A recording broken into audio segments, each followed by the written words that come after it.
They could have saved many more lives. They could have gone into that classroom and maybe 2 or 3 would have been gone, but they could have saved the whole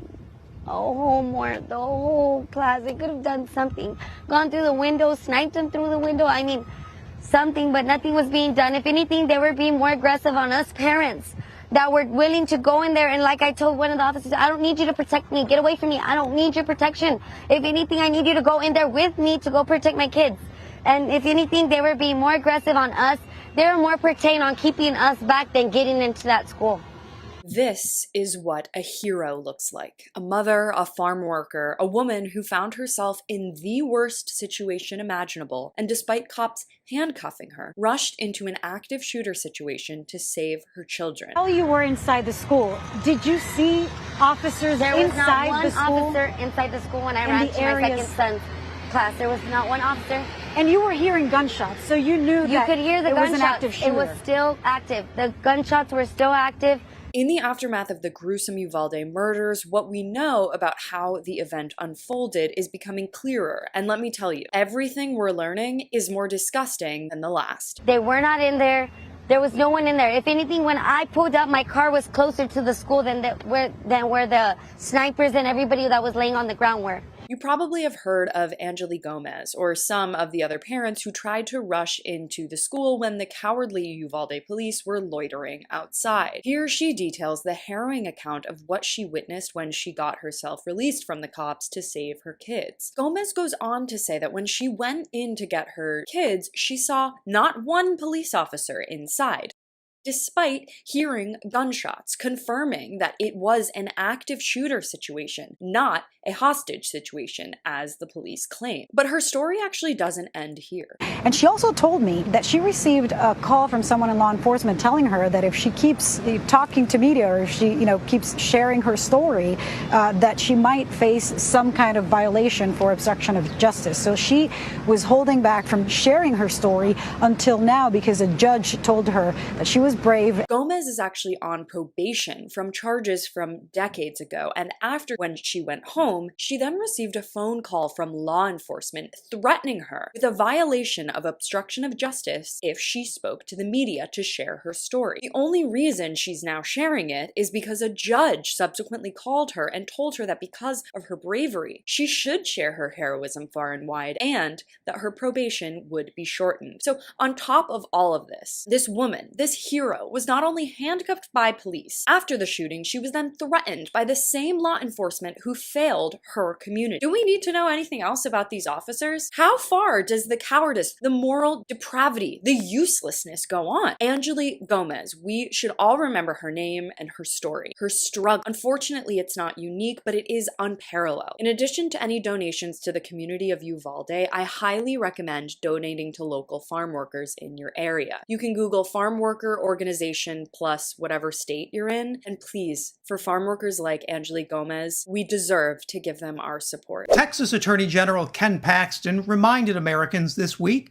that Republicans have no rock bottom after tossing aside his concerns about the state's recent mass shooting to focus on an even more important fight, yelling at Twitter about their bot problem. Musk's lawyers now arguing, quote, this is a clear material breach of Twitter's obligations under the merger agreement, and Mr. Musk reserves all rights to terminate the merger agreement. And the reason is the platform's value rests on its users. The number of real monetizable users will impact how profitable the company can be, how easily he can service that debt.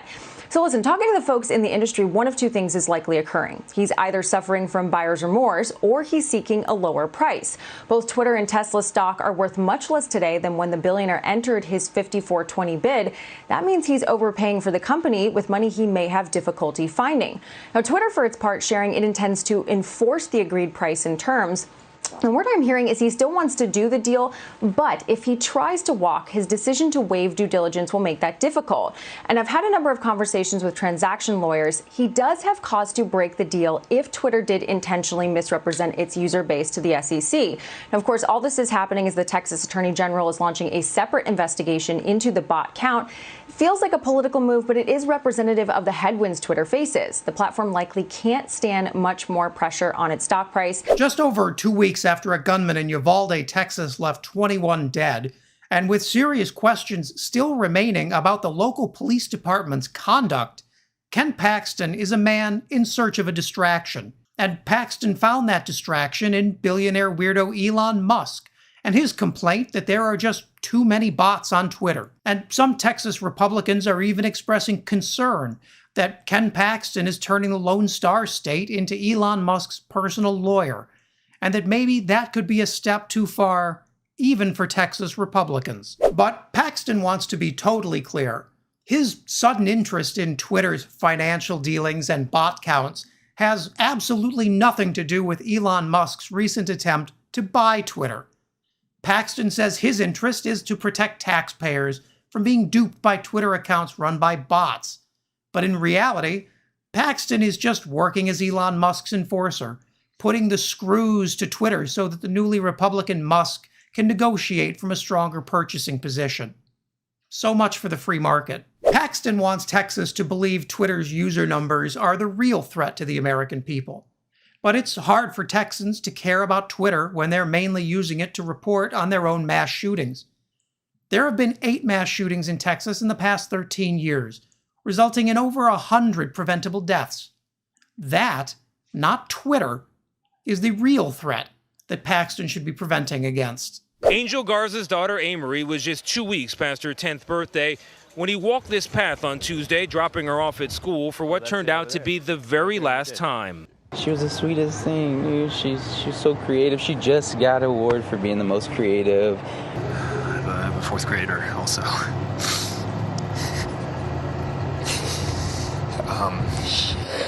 I don't know what to do, man.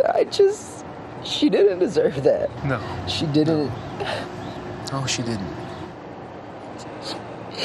I just want to protect my little girl. But we know from internal Republican messaging documents leaked last week that what Paxton is doing is just following orders. This is an intentional plan to, in the words of one confidential document, talk about anything else besides the almost weekly mass shootings shredding our country. And at any rate, most polling shows voters don't even believe Paxton is being honest with them anyway. Earlier this year, 43% of Texans told a pollster that they wanted to see stricter gun laws statewide. Only about 16% of Texans said that it should be even easier to get a gun. I bet you can guess what Republicans did next. Backed by a wave of gun maker and gun lobbyist money, Republicans loosened gun laws even further, just in time to enable the mass shooting that killed 19 students and 2 teachers in Uvalde, Texas, last month. It's not a coincidence that Paxton is licking Elon Musk's boots. Musk's company SpaceX recently announced an expanded investment in Brownsville, Texas, even though after 7 years of construction, the site is still nowhere near ready for use. In fact, most Texans complain that all Musk has done is drive up real estate prices in and around Brownsville. And many of the people making early money on that real estate are, unsurprisingly, state Republican officials. When Ken Paxton says fake Twitter accounts are a bigger threat to Texans than guns, he knows he's being a clown. But that doesn't matter. Neither do the dead children or the outraged families. As Ken Paxton once again reminds us, the GOP's only concern is rigging the game for their billionaire friends.